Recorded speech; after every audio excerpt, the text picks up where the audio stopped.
Hey Fit Yummy Mummies, well here we are, day 22 of the 4-week sprint. Can you believe we're already into week 3? Time is just flying by and you've gained a wonderful momentum, positive momentum towards your goals. And I'm so glad that each and every one of you have committed to this 4-week sprint and are making the most of this, because you're going to come out of this challenge with results that you never ever dreamed possible. So good for you. All right, so today's exercise tip. I started by initially filming some tips on how to work your back. And then I realized, hey, there's a lot of cues that I keep giving you that it might just be good to just do a video demonstration of the different body part cues that I tend to give while, whether it's written out in an exercise description or during a workout video. Because then you can kind of get an idea of what exactly I mean when I say soft knees or tight core. So you can get the most out of all of your moves instead of just one particular move. So let's see, where do I even begin? One thing that we can talk about is, yes, keeping your core tight and how that makes a big difference. You'll notice that when you keep a tight core, it really does even affect your posture. And all I'm talking about is not like I'm not going, I'm not sucking in and pulling myself up. That's different. All I mean is that if you put your hand right here by your belly, push your belly button out. Now pull your belly button in, and it's just straight back towards your spine. Like if I had a string attached and thread through your belly button, and I pulled from back here, I'm pulling it closer to your spine. So that way, and that's what happens when you contract and when you tighten your core, you feel these muscles start to get firm, but you're breathing and you're moving, but you're doing it with a tighter core, and you're really engaging those muscles. So no matter what movement I'm having you do when I say, keep your core tight, that's what I'm talking about. Because if you're going through the motions of these workouts and your belly's soft, it's compromising the integrity of the entire movement, because your core is the pillar of your entire body. And if this area is weak or not engaged during an exercise or an entire workout, you run the risk of injury, and then you're also putting yourself in the position of not getting the best results possible. Now you can practice something that's called the drawing in technique. And it's just a matter of, in this position, because you can really feel your core, draw your belly button back to your spine and release it. Draw it back and release. Now, do you see my spine going up or doing anything like that? Nope. Because the only movement that's taking place is right here with my belly button. And when I pull that back, that makes everything else in here tight and firm during the movement. Is to hinge at the waist. I like to say that a lot, because if you think about the way your body moves, you are hinging. You're not just slumping over. This is just fall over, slump. Hinging is moving with purpose. And when I ask you to hinge, this is like, imagine the hinge on a door.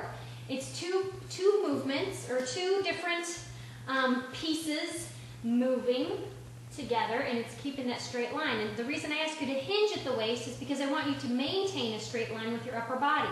It's not like you start to hinge and then you start to lean over and your neck falls. This is all one piece, and it's hinging and moving together. Now I will ask you to do this with keeping your chest out, because that's what creates a flat back. I'll try to keep my arms out of the way to show you. Okay, so when I hinge at the waist, leading with my chest, notice my back.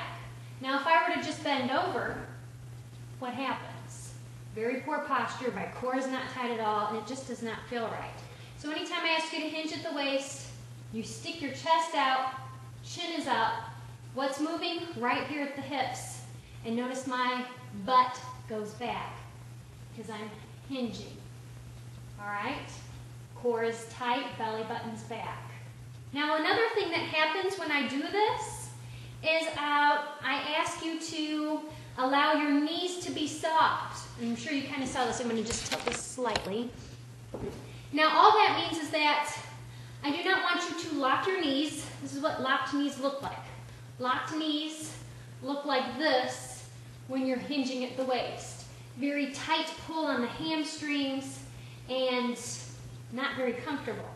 But if you allow your knees to be soft, they just naturally form, they have a natural bend in them. When I hinge at the waist, they just naturally have this bend.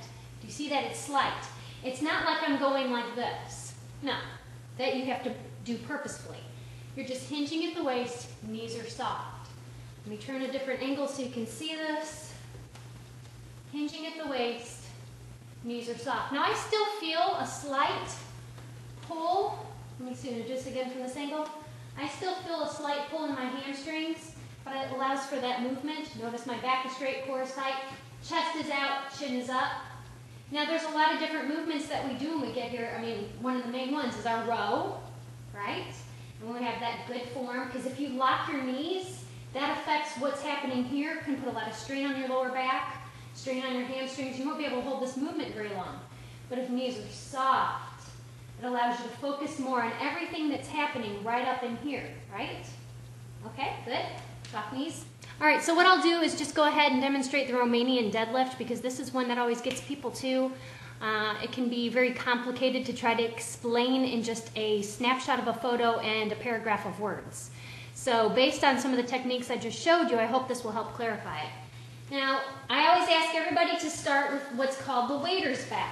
And that simply means we're just wrapping our arms around our waist. And this is a good way to check to make sure your core is tight, because you can feel that. Even if you have some belly fat, you can push through that fat and still feel those firm muscles underneath.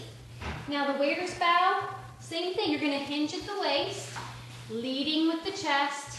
Chin is up. Look at my knees are soft. And now I come down to right about where my back is about parallel to the floor. Where do you feel this? Oh my gosh. I feel this in my hamstrings and my lower back. And guess what? Look at, I'm wiggling my toes, because where's my weight? In my heels. Now, once I get to right about here, I'm going to push out of my heels and pulling out of my lower back to raise back to that starting position where I'm standing straight up and down. Then I'm hinging at the waist to come over again. Now, a lot of people are like, well, what is that going to do? Well, it does a lot. And when you do it properly, you know what I'm talking about. And yes, you do need to start off just doing body weight, because if you add weights to this and you have poor form, guess what? Setting yourself up for injury and setting yourself up for the fact that if you do it improperly with weights before even learning it properly with body weight, none of the movements that you're going to do are going to make that much of a difference unless if you're doing it properly, all right? So, from here, hinging at the waist, knees are soft, they're not locked, they're soft. And this is another mistake that happens, is that people try to do this. No, it's not a squat. Knees are soft, tilt the hips back, coming back is parallel, pushing out of the heels because I can wiggle my toes, come back to start. This is an excellent move, yes, for strengthening your lower back, helping you identify core strength, and it is absolutely helping to work your hamstrings. And your hamstrings happen to be one of the most tender muscles in your body. I can do these and feel my hamstrings in the next couple days and say, what the heck did I do? Oh yeah, I did that video demonstration for the Fit Yummy Mummies, showing them how to do a Romanian deadlift. That means that you're working your muscles, you can feel it, and yes, body weight is effective. So another thing that you can do, you've probably seen this in the how to properly do the dumbbell swing, is what's called a shortstop position. Now, because if you just don't have the body awareness to do what I'm doing with good form, you can try it like this to help develop it. Put your hands on your thighs, tilt your hips back, hinging at the waist, and I just want you to put your weight right above your knees, right here on your thighs. And yes, you can lean there. Because when you do this, what's happening to your knees? They're soft. What's happening to your butt? It's sticking out. What's happening to your back? It's straight up and down. Where is your weight in your feet? It's in my heels. This is the proper position. I want you to pay attention to exactly how this feels. Stay here for as long as possible and go from head to toe to notice where your body is. Because then I want you to mimic this without placing your hands right here. For now, yes, you can go from here to here. And you don't have to go all the way to where your back is parallel because you're not ready yet. To here. Now make sure your core is tight. To here. Now push out of your heels. To here. Okay? That's how to properly progress through a movement. And once again, I cannot emphasize enough that it is very important that you do not skip steps that I tell you to take when you are learning new movements.